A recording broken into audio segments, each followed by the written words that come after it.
Guys, stay with me here. All right, I got to take you over to a window. Watch this. Are you ready? Are you ready? Hold on a second. There's a point. Look at this.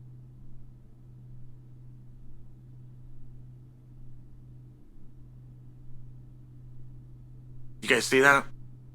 Did it feel like I'm up really high? Because that's what I was trying to show you. I've never been this high ever that I can think of. I'm in a building. I'm on the 99th floor. I'm in Chicago, standing right outside the Bellator press conference. There's a show that I watched, and you guys might have seen this, but it was called, I think it was called 101 Weird Ways to Die. Yeah, how do you like that for a family show? They actually made it a bit of a comedy, but it was a true story. It was a documentary. And there was this guy that was a lawyer, and he was pretty high up. He was a partner in a firm, and he had the great big view. The great big window view, just like this, was in his office. And when he would have people come in, he would jump into the glass. Like, he thought that was interesting. He would do it to show off. It was almost like his icebreaker. He'd go, hey, watch this. I'm going to jump out the window. And he would run and he would jump and he would hit the window and he'd bounce off it and he'd come down and then get a laugh. I guess. I don't really get the humor, but he did this. And one thing about glass is a very confusing thing.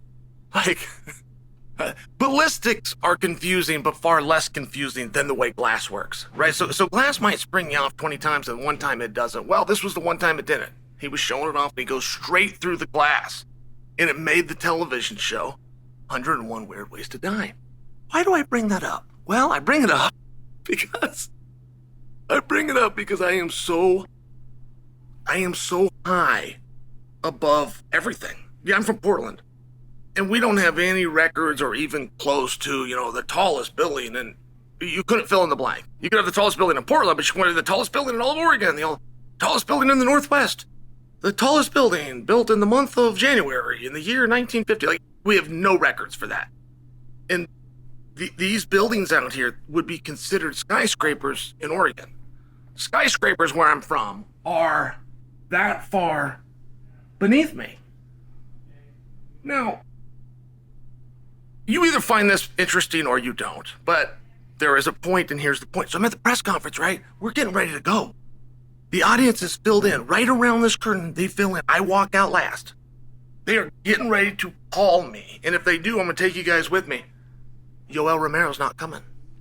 Now, Yoel Romero fighting for a world championship against Fedor's top disciple, Nemkov, who's the champion. Nemkov came in from Russia. He's here.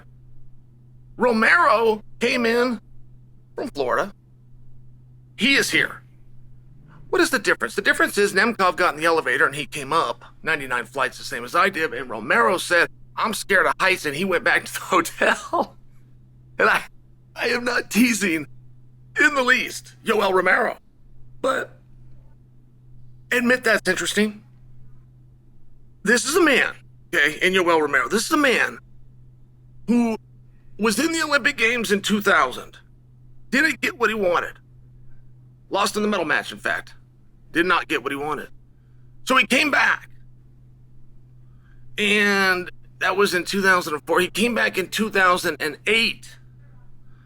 Went out there and got himself a medal. This is a world champion. This is a guy who at 36 years old decided he was going to get into MMA. And then it turns out he's got a brother that boxes. So he's kind of been boxing his whole life too. You just find out this is a tough guy, right?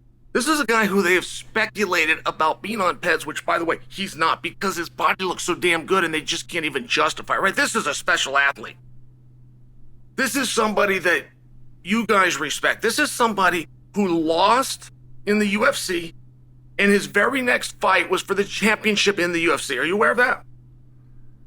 I mean, it's a colossally big deal that you understand this concept, okay? The guy is so tough that he lost and remained the number one contender, and nobody questioned that. Nobody challenges that to this day. Turns out, he's got a thing. I mean, it turns out, right, everybody's got a thing. Everybody's got a kryptonite. That's what they say. Everybody's got a kryptonite, and it turns out, one thing Yoel Romero just can't stand